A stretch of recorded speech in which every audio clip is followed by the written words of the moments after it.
She was a widow with 2 children, living in obscurity when she made a decision that would shake the very foundations of medieval England. Standing beneath an oak tree, waiting for a king to pass by, Elizabeth Woodville gambled everything on a single moment. But was she a romantic heroine who captured a king's heart? Or a cunning manipulator who used her beauty to climb from commoner to queen, only to watch her world collapse in blood and betrayal?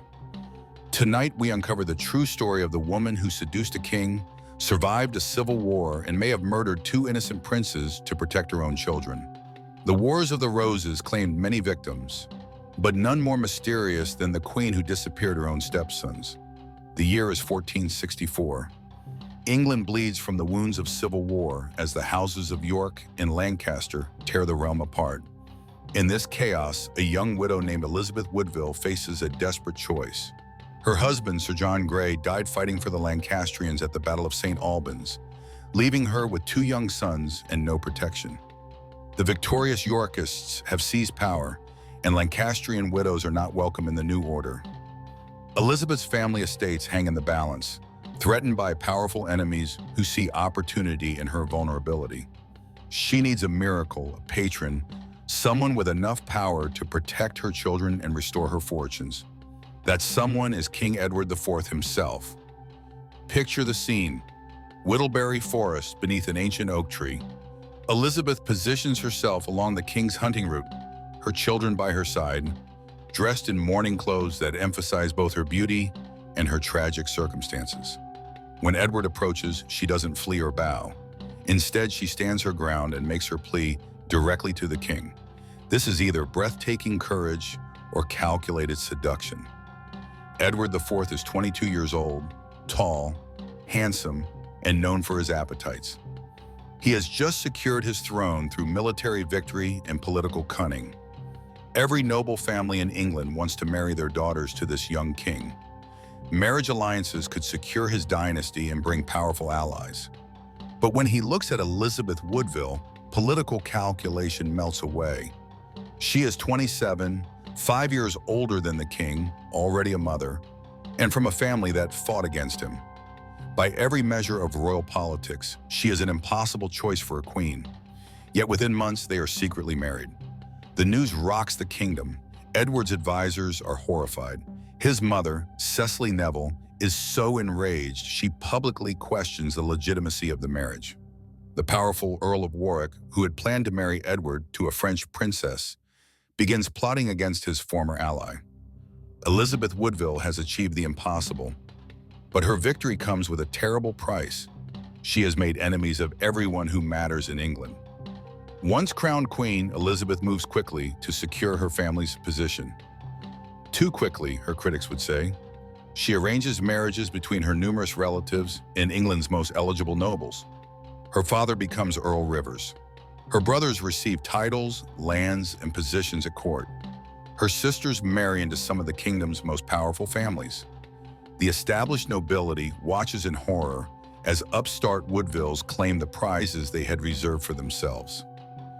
They call it the Woodville invasion, and their resentment burns like acid through the court.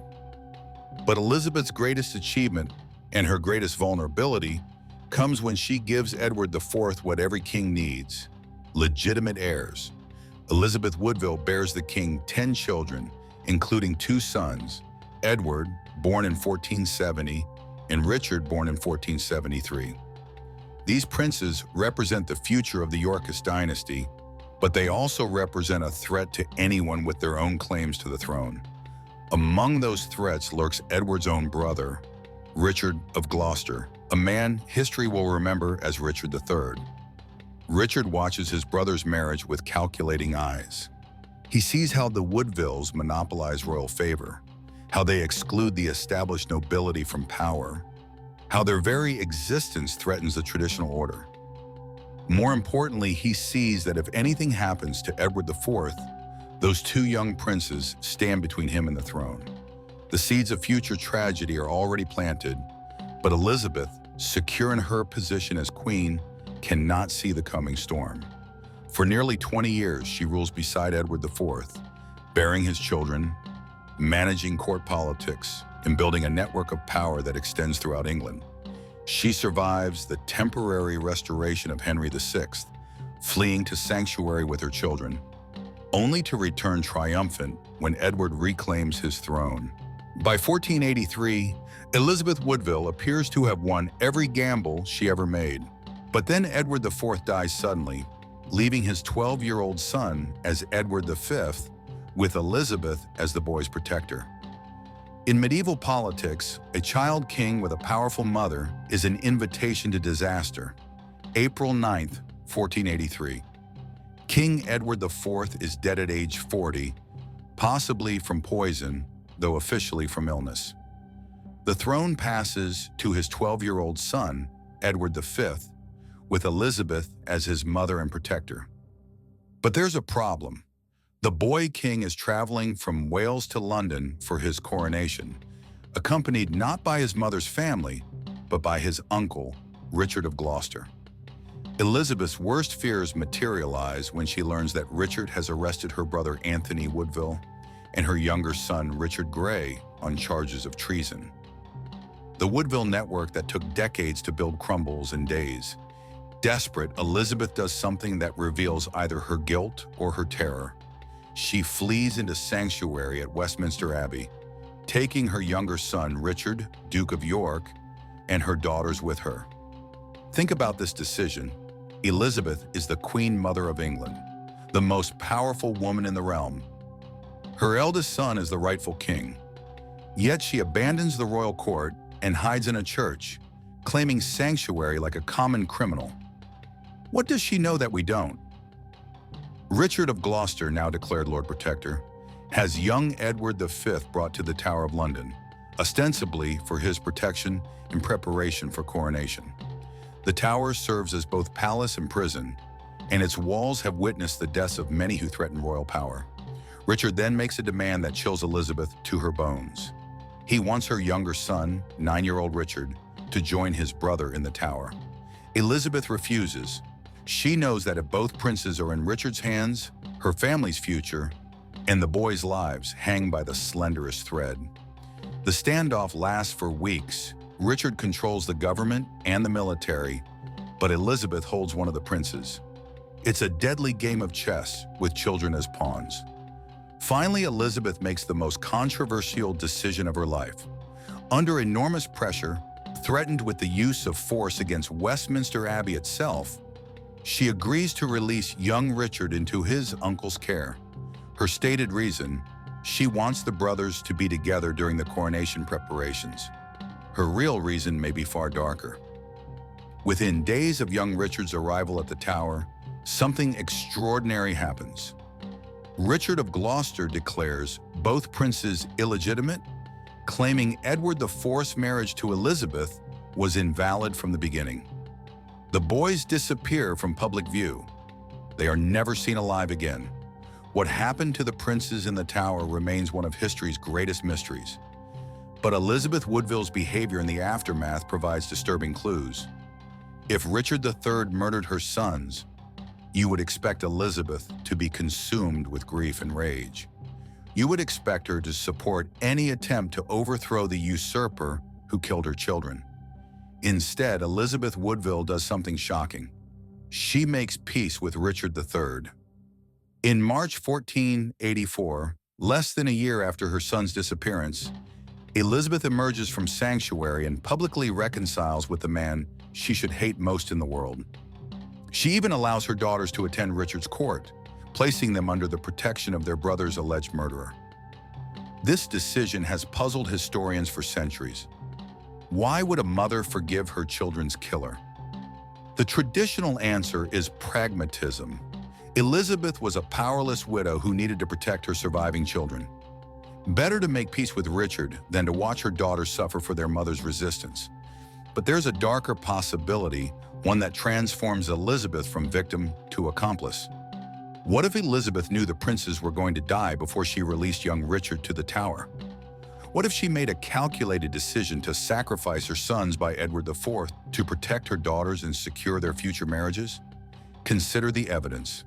Elizabeth's surrender of her younger son was the final piece Richard needed to eliminate both claimants to the throne. Without young Richard in the Tower, Richard of Gloucester couldn't have disposed of both princes simultaneously. Elizabeth was an intelligent woman who had survived decades of court intrigue. She understood better than anyone how power worked in medieval England. She knew that children of deposed kings rarely survived to adulthood. Perhaps she made a devil's bargain, the princes' lives in exchange for her daughter's safety and her own survival. Perhaps the woman who gambled everything beneath an oak tree made one final terrible gamble, and won.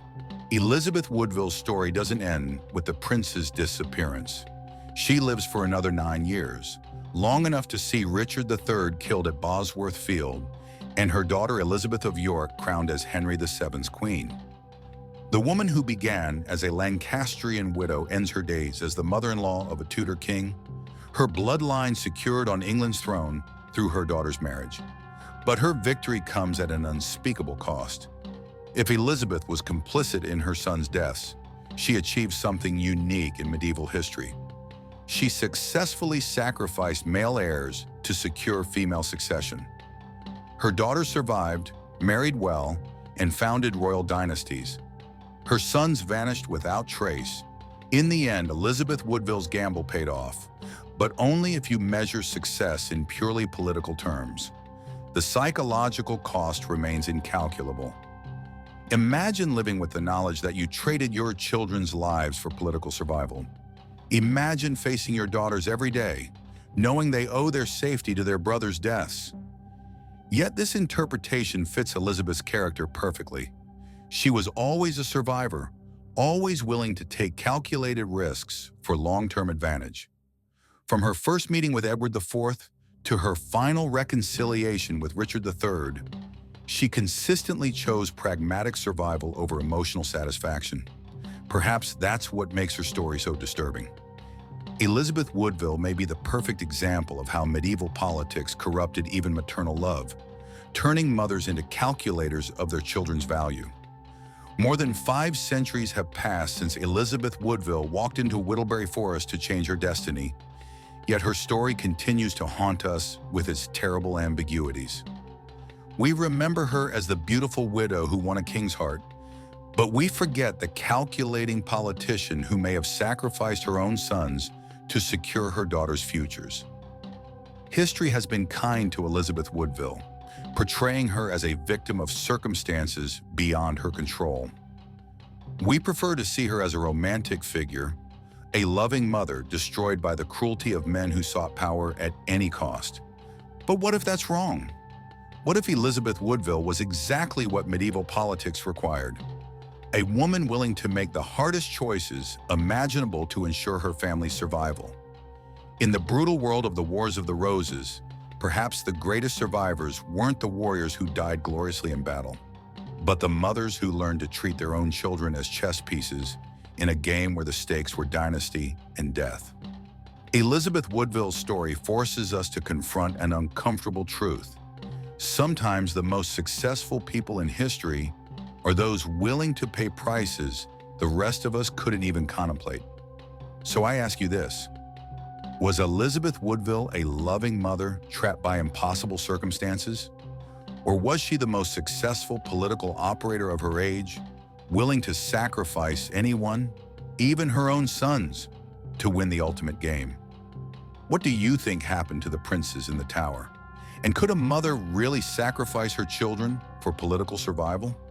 Share your theories in the comments below and subscribe for more dark mysteries from medieval England's bloodiest era.